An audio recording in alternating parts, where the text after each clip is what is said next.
إن الحمد لله نحمده ونستعينه ونستغفره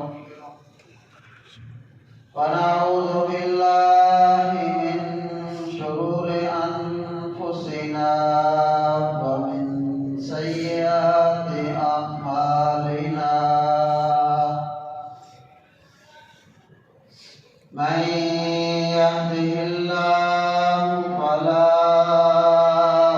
مضل له ومن يضلل فلا هادي له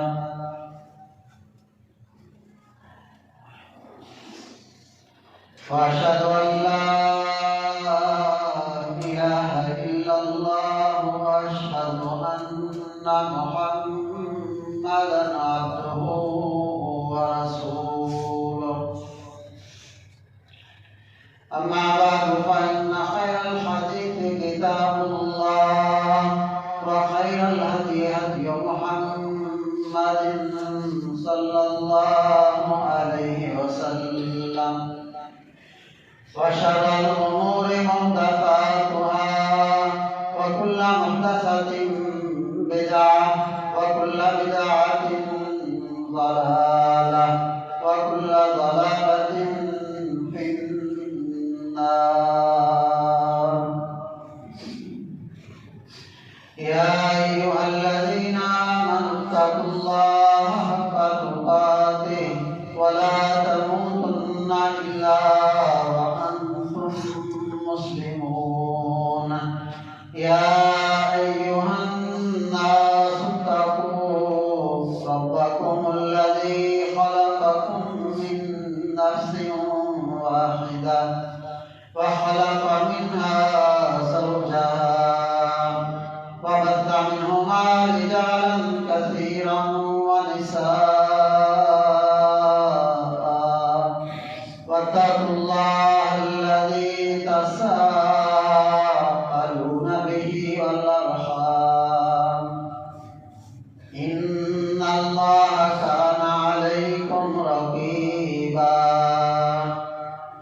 يا أيها الذين آمنوا اتقوا الله وقولوا قولا سديدا يصلح لكم أعمالكم ويغفر لكم ذنوبكم ومن يطع الله ورسوله فقد فاز فوزا عظيما. اللهم صل على محمد وعلى آل محمد كما صليت على إبراهيم وعلى آل إبراهيم إنك حميد مجيد. اللهم بارك على محمد وعلى آل محمد كما باركت على إبراهيم وعلى آل إبراهيم إنك حميد مجيد. أعوذ بالله السميع العليم من الشيطان الرجيم من همزه ونفخه ونفسه. اتبعوا ما أنزل إليكم من ربكم ولا تتبعوا من دونه أولياء قليلا ما تذكرون.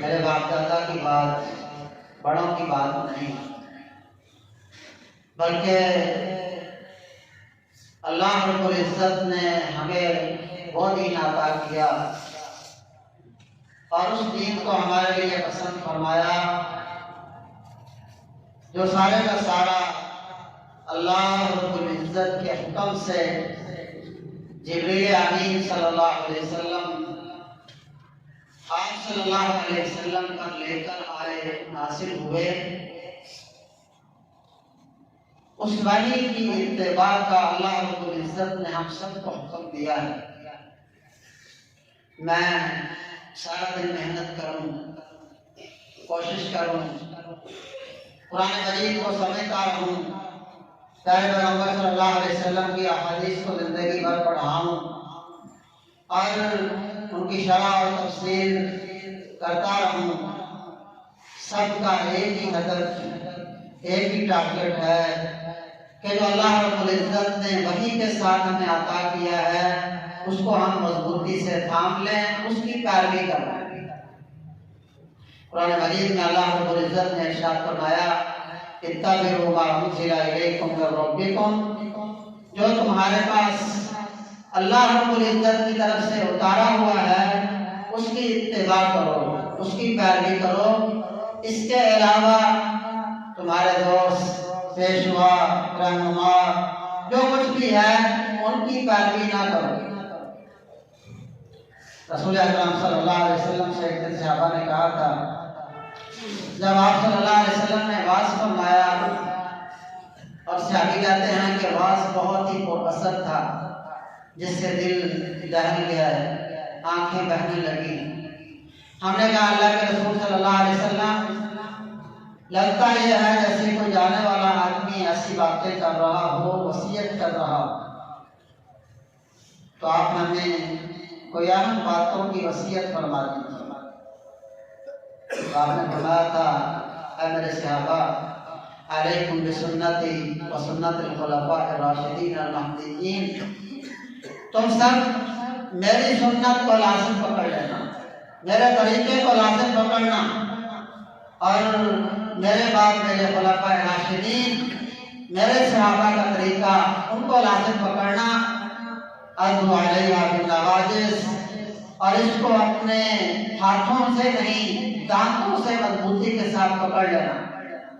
وَإِيَّاكُمْ وَمُحْدَثَاتِ الْأُمُورِ، لوگ دین کے اندر بہت سی باتیں نکال لیں گے، اپنی اپنی چیزیں ایجاد کر لیں گے، ان سب بدعات سے بچ جانا، اس لیے کہ بدعات وہ گمراہی کا رستہ ہے۔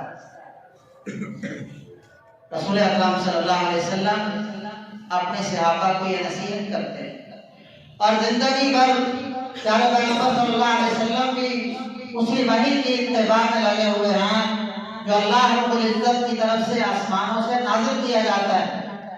کبھی وحی لیٹ ہو جاتی ہے تو آپ بھی خاموش ہیں۔ صحابہ کرام ان کی زندگیاں دیکھ لیں، زندگی بھر جب پیارے پیغمبر صلی اللہ علیہ وسلم سے چیز سن لی تو اس کی پیروی، اس کی اتباع، اس میں اپنی زندگی بسر کر دیتے ہیں اور اس کو چھوڑنے کے لیے کبھی تیار نہیں ہوتے۔ اس لیے سب کا ہدف، سب کا ٹارگٹ وہ پیارے پیغمبر صلی اللہ علیہ وسلم کے طریقے کی پیروی ہے، سنت کی پیروی ہے۔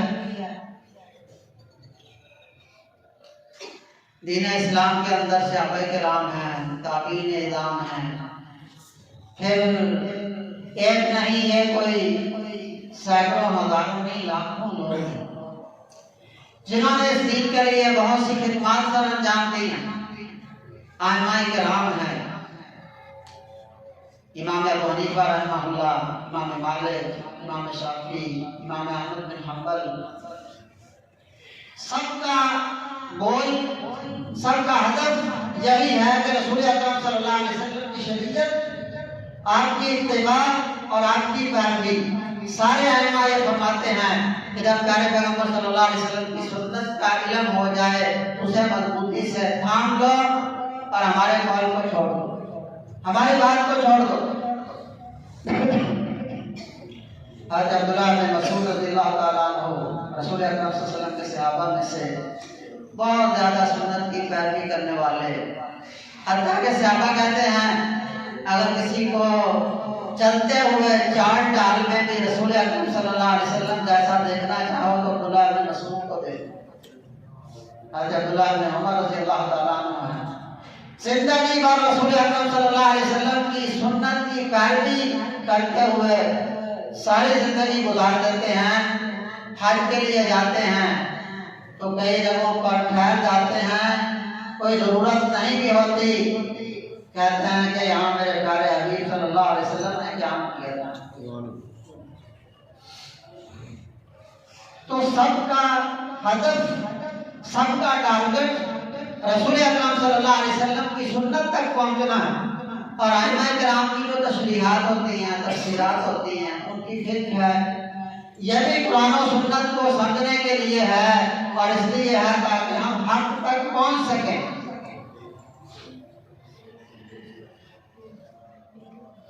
ساری چیزیں اس کے گرد گھومتی، الفاظ مختلف ہو سکتے ہیں۔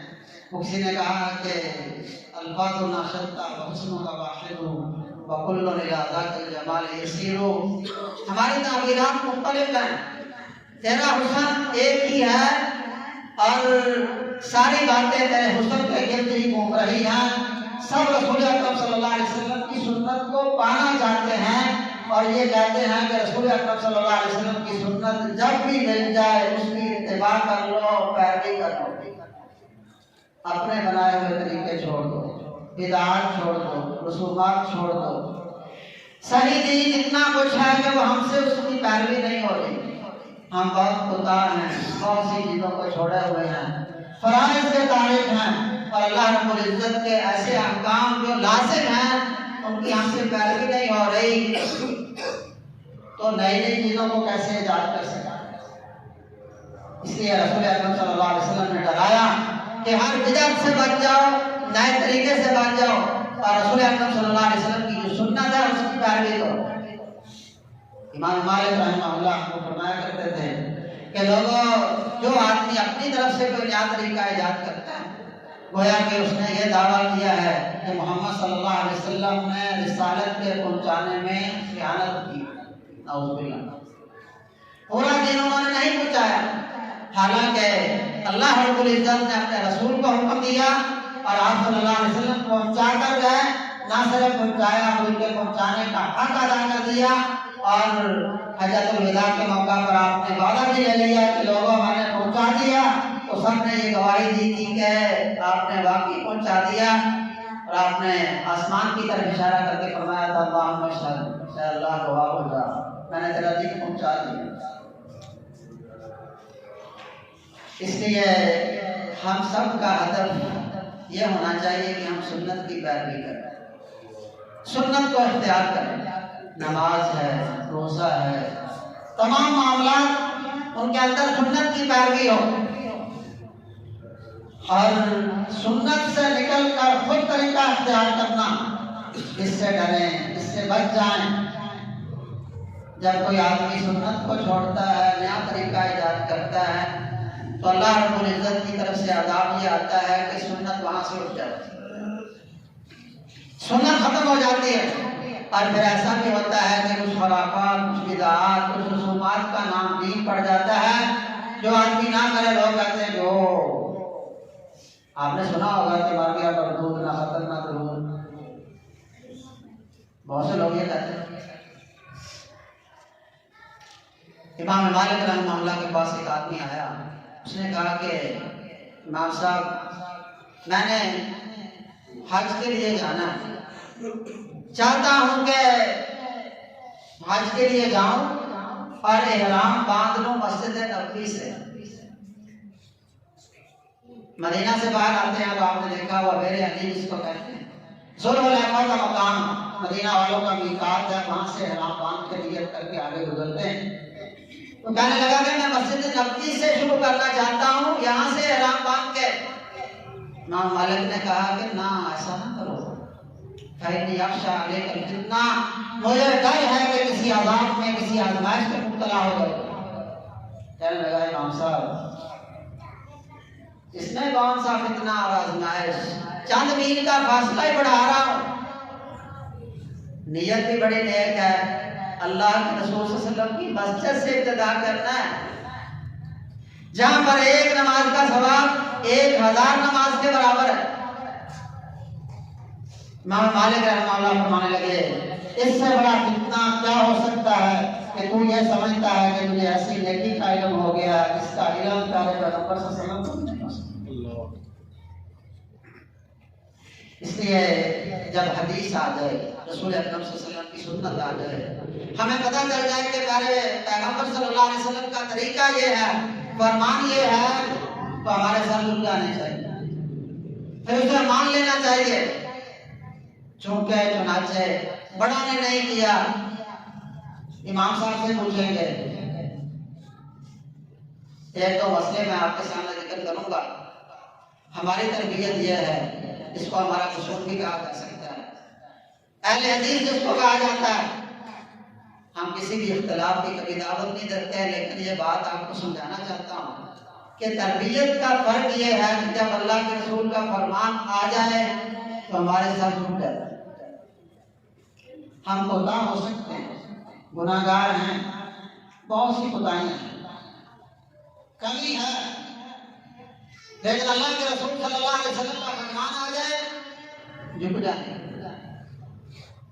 اور ہمارے بڑے بھی یہ کہتے ہیں ہم بھی یہ کہتے ہیں ایک مسئلہ اگر آپ کو پتا ہو کہ ہم سنت کے مخالف کر رہے ہیں اللہ کے رسول صلی اللہ علیہ وسلم کا فرمان لے آئیں صحیح فرمان آپ ہمیں سنا دیں پیش کر دیں. شام کا سورج غروب ہونے سے پہلے انشاءاللہ کوشش کریں گے اس کی پیروی کرنا. بس یہ فرق ہے. لیکن جب کوئی کہتا ہے کہ بھائی فلاں کی پیروی کی لازم ہے فلاں کی فقہ کی ہم نے تقلید کرنا تو یہ مائنڈ سیٹ بدل جائے. نماز میں لوگ کھڑے ہوتے ہیں اور نماز ہم شروع کرتے ہیں اللہ اکبر سے. رسول اکرم صلی اللہ علیہ وسلم نے فرمایا ہر عمل کے لیے نیت کا ہونا ضروری ہے. نیت کے کوئی بھی الفاظ رسول اکرم صلی اللہ علیہ وسلم سے ثابت نہیں. ساری نماز ہم عربی میں پڑھتے ہیں اور جب بزرگ کھڑے ہوتے ہیں صفوں کے اندر تو نیت کیا کرتے ہیں وہ اردو یا پنجابی. رسول اکرم صلی اللہ علیہ وسلم سے کوئی الفاظ ثابت نہیں. نماز کا آغاز پیارے پیغمبر صلی اللہ علیہ وسلم فرماتے ہیں تحریمها تکبیر و تحلیلها تسلیم. نماز شروع ہوتی ہے اللہ اکبر کے ساتھ اور ختم ہوتی ہے السلام علیکم ورحمۃ اللہ کے ساتھ. لیکن پھر بھی نیت کو پکڑے ہوئے بالکل ایک حدیث جس کے اندر نماز سے پہلے نیت کے الفاظ کا ذکر ہو پیش کریں ہم بھی مانیں. اس لیے تو میں یہ مسئلہ اٹھا سوشل میڈیا پہ بہت زیادہ کہ بھائی سفر کے اندر ہوتے ہیں نماز پڑھنا ہوتی ہے بس والوں نے بس نہیں روکی انتقال چلا. بہت سے لوگوں نے لکھا شیئر کیا. فیصلہ آباد میں ہیں مفتی زاہد صاحب جامع اندازیہ کے شیخ الحدیث ہیں بڑے معتدل عالم ہیں دیوبندی فکر سے تعلق ہے. انہوں نے بھی ایک مضمون لکھا اور انہوں نے کہا کہ بھائی احادیث کے اندر واضح طور پر ثابت ہے کہ دو نمازوں کو جمع کیا جا سکتا ہے اور ظہر کے وقت میں عصر پڑھی جا سکتی ہے اور مغرب کے وقت میں عشاء پڑھی جا سکتی ہے جسے جمع تقدیم کہتے ہیں اور عصر کے وقت میں ظہر پڑھی جا سکتی ہے عشاء کے وقت میں مغرب پڑھی جا سکتی ہے جسے جمع تاخیر کہتے ہیں. بعض احناف کے نزدیک یہ جائز نہیں ہے جمع سوری کو جائز کرتے ہیں لیکن باقی سب کے نزدیک جائز ہے. شوافی ہیں مالک امام مالک کے ماننے والے ہیں حنبلی ہیں اہل حدیث ہیں سب مانتے ہیں. تو انہوں نے لکھا کہ بھائی آپ اس مسئلے میں ذرا نرمی پیدا کر لینی چاہیے اس لیے کہ ضرورت بھی ہے. آپ دیکھیں کہ کئی لوگ اتنا تنگ ہو رہے ہوتے ہیں سفر میں. ایک دفعہ ساری بار ریلوے اسٹیشن پہ تھا میں تو تبلیغی جماعت والوں نے باہر نکل کے نماز شروع کی. اب گاڑی نے تو 2 منٹ رکنا ہے نماز پوری نہیں ہوئی پلیٹ فارم سے جب گاڑی چل پڑی تو گھر باہر کے ساتھ نماز چھوڑ کے. اور وہ رخصتیں جو دین کے اندر آسانی ہے رسول اکرم صلی اللہ علیہ وسلم کی سنت سے ثابت ہے. ہم نے مسئلہ یہ بنا رکھا ہے کہ بھائی یہ ان کا مسئلہ ہے یہ ہمارا مسئلہ ہے. ہم شافعی ہیں یا حنفی ہیں، اور ہم حنفی ہیں یہ اہل حدیث ہیں. کوئی کہتا ہے یہ مالکی ہے اور میں حنفی ہوں. دلیل مل بھی جائے پھر بھی لوگ ماننے کے لیے تیار نہیں ہوتے. بس ایک سوال ہے، میرے ایک دوست ہیں ڈاکٹر صاحب، مجھے گھر لے کے کہنے لگے جی لوگ بڑی باتیں کرتے ہیں، میں نے ڈاکٹر دین شروع کیا ہے. تو کہتے ہیں آپ کیا ہو گئے؟ میں نے کہا ڈاکٹر صاحب بس ایک بات ہم سے پوچھ کے بتا دیں، امام مالک سے پہلے، امام ابو حنیفہ سے پہلے، امام احمد سے پہلے یہ بڑے بڑے لوگ ہیں، اور ان کی سنتی اتباع ایسے ہے آپ دنگ رہ جائیں گے. یہ ائمہ آپ صلی اللہ علیہ وسلم کے ایک حکم کی نافرمانی بھی کبھی برداشت نہیں کرتے. ان سے پہلے بھی بڑے سچے مسلمان خیر القرون کے مسلمان موجود تھے، ان کا اسلام مکمل تھا کہ نہیں؟ تو نمازیں جمع ہو سکتی ہیں، واضح دلائل موجود ہیں، اور پھر بھی لوگ تنگی کا شکار. ایک مسئلہ آج کل بڑا بہت سخت سردی ہے، اور سخت سردی میں جرابیں آپ پہنتے ہیں، موزے پہنتے ہیں، یہ مسئلہ بھی ذرا سمجھنا چاہیے. لیکن میرے چہرے میں اتنی زیادہ تنگی ہے کہ ہم رسول اکرم صلی اللہ علیہ وسلم کی سنت سے نہ فائدہ اٹھا رہے ہیں، بہت زیادہ تنگ ہو رہے ہیں. تو مسئلہ ایک ہے موضوع پر مسئلہ جو چمڑے کے بنے ہوئے ہوتے ہیں، اس پر پوری امت کا اتفاق ہے، بلکہ اہل سنت والجماعت کا امتیاز سمجھا جاتا ہے. عقیدے کے مسائل میں اس کو شامل کیا گیا ہے کہ جو موضوع پر مسئلہ نہیں کرتا وہ اہل سنت میں شامل نہیں. صحیح مسلم میں، صحیح بخاری میں بہت سی احادیث موجود ہیں. ایسے ہی سنن ابی داؤد کے اندر رسول اکرم صلی اللہ علیہ وسلم کا یہ فرمان موجود ہے کہ آپ نے جرابوں پر مسح کیا، جرابوں پر مسح کیا. اور جراب کہتے ہیں جو بھی لفافت الرجل ہے، اس کے اندر آپ پاؤں ڈالتے ہیں، اون کی بنی ہوئی، پشم کی بنی ہوئی، کپڑے کی بنی ہوئی، یہ جراب. آگے ائمہ کا ایک اختلاف ہو گیا. کچھ لوگوں نے کہا کہ باریک اگر ہو تو اس میں مسح نہیں کر سکتے، باریک ہو تو مسح نہیں کر سکتے. ہاں اگر موٹی ہے، گف جس کو آپ کہتے ہیں، سٹف موٹا ہے، تو اس پر مسح کر سکتے ہیں. یہ شافعیہ کا بھی مسلک ہے، حنابلہ کا بھی مسلک ہے، حنبلی حضرات کا بھی، اور احناف میں سے بھی امام محمد بن حسن اور امام ابو یوسف اس کے قائل ہیں، اور امام ابو حنیفہ رحمہ اللہ کا موقف بھی ہے. امام ترمذی نے جامع ترمذی کے اندر نقل کیا ہے کہ امام صاحب پہلے یہ کہتے تھے کہ بریک پر مسح نہیں ہو سکتا، موٹی پر ہو سکتا ہے. لیکن اپنی وفات سے 3 دن پہلے انہوں نے پانی منگوایا، وضو کیا اور جرابوں پر مسح کیا جو کہ باریک تھی. شاگرد کہتا میں نے پوچھا کہ ایسا کیوں کیا؟ کہتے جان کے کیا. تو انہوں نے رجوع کر لیا.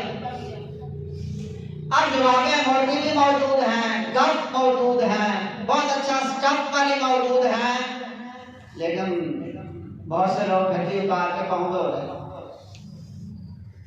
مسئلہ کیا ہے بھئی؟ یہ اہل حدیثوں کا مسئلہ ہے، یہ حنفیوں کا مسئلہ ہے. ہمیں مولوی صاحب نے اس طرح نہیں سکھایا، بلکہ میں نے کئی دیہاتوں میں دیکھا ہے وہ کہتے ہیں کہ نہیں یہ ہماری برادری کی مسجد ہے اور وہ کرلی نہ دوسری برادری کی. ادھر ہماری فیملی بیٹھی ہے، ادھر باقی کشمیری بیٹھے ہوئے ہیں. مسجدیں اس طرح تقسیم ہوگی. اللہ کے بندو، ہدف ایک ہے، گول ایک ہے، وہ رسول اکرم صلی اللہ علیہ وسلم کی سنت کی اتباع ہے اور پیروی ہے. آپ لوگوں کو کم از کم بتائیں، مسئلہ کلیئر کر دیں. جرابوں پر مسح کرنا یہ رسول اکرم صلی اللہ علیہ وسلم کی سنت سے ثابت ہے. اور امام ابو یوسف، امام محمد اس کے قائل ہیں. امام ابو حنیفہ نے بھی بعد میں رجوع کر لیا تھا، اور اس میں بہت زیادہ آسانی موجود ہے لوگوں کے لیے یہ مسئلہ کلیئر کرنا. ابھی نماز ہوگی، ہم صفحے بنائیں گے. میں نے کئی دوستوں سے کہا کہ بھائی کسی عالم کے پاس جائیں، صف نہ ملانا، صف کے اندر فاصلہ رکھنا، صف کے اندر فاصلہ رکھنا، صف نہ ملانا، اس بارے میں کوئی ایک حدیث، جبکہ ملانے کے بارے میں صحیح بخاری، صحیح مسلم، دوسری بہت سی کتابوں کے اندر احادیث ہیں اور بہت ساری احادیث۔ تو پھر دین میری مرضی کا نام نہیں، من مانی ہے تو وہ اتباع ہوا ہے، اور اتباع ہوا کو قرآن کہتا ہے جس نے اپنی خواہش کو اپنا معبود بنا لیا ہے، اس سے بڑا ظالم کون ہو سکتا ہے؟ یہ تو شرک تک آدمی کو پہنچا دیتا ہے۔ اس لیے مسئلہ میری خواہش کا نہیں ہے، مسئلہ میرے علم کا نہیں ہے، مسئلہ میرے باپ کا نہیں ہے، مسئلہ ہے رسول اکرم صلی اللہ علیہ وسلم کی سنت کی اتباع کا اور آپ کی پیروی کا۔ جب آپ کا نام آ جائے، آپ کی بات آ جائے، تو پھر آدمی ادھر ادھر نہیں دیکھتا، چونکہ چنانچہ نہیں کرتا، رسول اکرم صلی اللہ علیہ وسلم کی سنت کا اعتراف کر لیتا ہے، فوراً اس پر عمل شروع کرتا ہے، اور اگر میں عمل نہیں کر پایا تو میں نادم اور پشیمان ہوتا ہوں کہ میری کمی اور میری کوتاہی۔ اس لیے ہوتے ہوئے مصطفیٰ کی گفتار نہ دے کسی کا قول و اقرار، اور محبت یہ ہے کہ جب فرمان مصطفیٰ آ جائے تو پھر گردن جھکا دے۔ آپ تحقیق کریں، پڑھیں، رسول اللہ صلی اللہ علیہ وسلم کی سنت کا مطالعہ کریں، حدیث کا مطالعہ کریں، جب آپ مطمئن ہو جائیں تو رسول اکرم صلی اللہ علیہ وسلم کی سنت کی اتباع کر دیں۔ سارے ائمہ یہ کہتے ہیں کہ جب آپ کو صحیح حدیث مل جائے، سنت پہنچ جائے، تو ہمارا قول اٹھا کے دیوار پہ مارو اور رسول اکرم صلی اللہ علیہ وسلم کی سنت کی پیروی کرو۔ تو اللہ رب العزت کا فرمان ہے اتبعوا ما انزل الیکم من ربکم ولا تتبعوا من دونہ اولیاء، جو تمہاری طرف اللہ رب العزت کی طرف سے اتارا گیا ہے اس کی پیروی کرو، اس کے علاوہ اپنے اولیاء کی، اپنے دوستوں کی، اپنے پیروں کی پیروی نہ کرو۔ اور یہ لمبا تذکرون، جو تم نصیحت حاصل کرتے ہو، کام حاصل کرتے ہو۔ اللہ رب العزت مجھے اور آپ سب کو عمل کی توفیق سے نوازے، آمین وآخر دعوانا الحمدللہ رب العالمین۔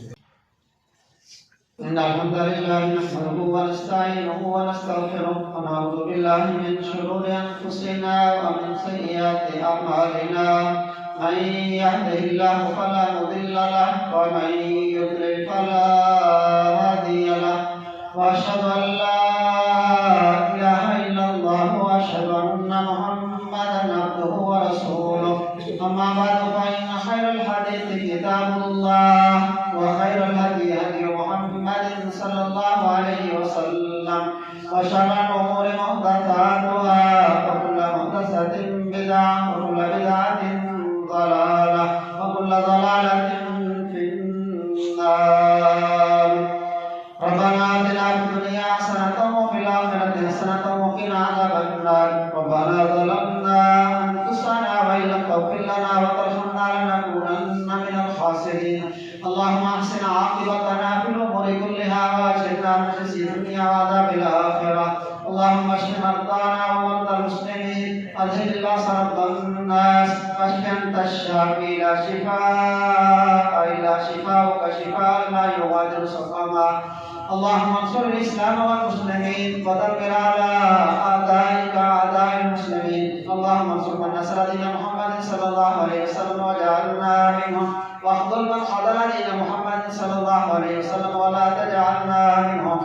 اللهم انصر المظلومين والمستضعفين في كل مكان، اللهم انصر المظلومين والمستضعفين في فلسطين، اللهم انصرهم نصرا عزيزا، اللهم افتح لهم فتحا مبينا۔